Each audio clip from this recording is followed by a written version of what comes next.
आजच्या आपल्या मौजे या मांडका ऐतिहासिक गावामध्ये राष्ट्रपिता क्रांतीसूर्य महात्मा ज्योतिराव फुले यांच्या द्विशताब्दी वर्षानिमित्त आज त्यांना अभिवादन या ठिकाणी आपण करत आहोत। आजच्या या कार्यक्रम प्रसंगी क्रांतीसूर्य महात्मा ज्योतिराव फुले जयंती उत्सव 2026 या कार्यक्रमाच्या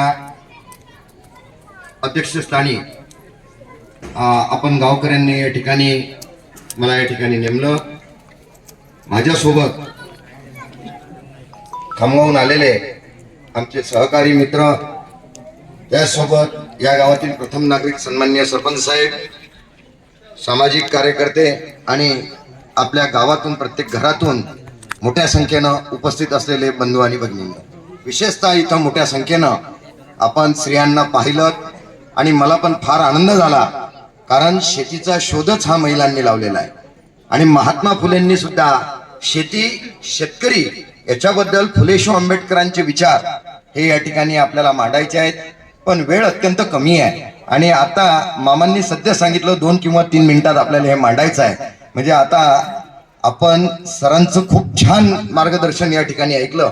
महात्मा फुले हे कोण, हा जो संदेश त्यांनी आपल्याला याच्यातून सरांनी सांगितला, तर त्यात मला असं वाटते की एक म्हणजे मानवशास्त्रज्ञ म्हणून किंवा त्यांच्याबद्दल जेवढे काही त्यांना आपल्याला पदव्या लावता येतील तेवढे आपल्याला त्यांना लावता येतील।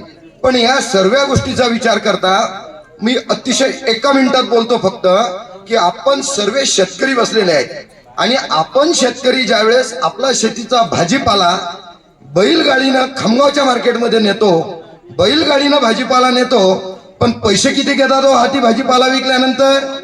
एका पोज मध्ये पण ते पैसे येत नाहीत आपल्याजवळ, एका हातावर पण ते पैसे येत नाही, उत्पादन खर्चानुसार उत्पन्न मिळत नाही आणि बऱ्याच वेळेस आपला शेतकरी हा भाजीपाला तिथं फेकून देतो आणि तो पेट्रोलला किंवा त्या गाडीचं भाडं मिळत नाही, म्हणून आपल्याला रस्त्यावर बऱ्याच वेळेस टोमॅटो असतील, मिरची असेल, वांगी असतील, ते पडलेले असतात, फेकून दिलेले असतात। तर आपल्याला या ठिकाणी मला एवढंच म्हणायचं आहे की क्रांतीसूर्य महात्मा ज्योतिराव फुले समजून घेत असताना शेतकऱ्यांचा आसूड नावाचा जो ग्रंथ आहे, ही जे पुस्तक आहे मास्टरपीस म्हणून, हे आपण वाचलं पाहिजे। आजच्या दिवशी आपण संकल्प केला पाहिजे की मी विनंती करतो संतोष मामांना, प्रवीण मामांना, आपल्या आयोजकांना की याच्या पुढे किमान आपण शेतकऱ्यांचा आसूड म्हणून जे काही पुस्तिका मिळत असेल, 25 पुस्तिका का असत ना सुरुवातीला, पण आपण ते घेऊ आणि जी लोक शिकलेले आहेत त्यांच्यापर्यंत पहिले ते पुस्तिका आपण देऊ। म्हणजे शेतकऱ्यांचा आसूड जर समजला तर आपल्याला महात्मा फुलेंचे शेती, शेतकरी आणि फुलेशाह आंबेडकरांचे विचार याच्यात समजतील। एवढंच या ठिकाणी मांडतो। वेळेअभावी आता आपल्याला भुका पण लागलेल्या आहेत, मला जाणीव आहे, दिवसभर काम करावं लागते आणि आता हे आपलं पुढचं चालू होते का असं काही नाही आहे, पण तुम्हाला एक सांगतो, लवकरच आपल्याला जेवणाची पण सुट्टी होणारच आहे। म्हणून पुण्याच्या एकदा राष्ट्रपिता क्रांतीसूर्य महात्मा ज्योतिराव फुले यांच्या 102 द्विशताब्दी वर्षानिमित्त जिंदाबाद। आपली रजा घेतो, थांबतो।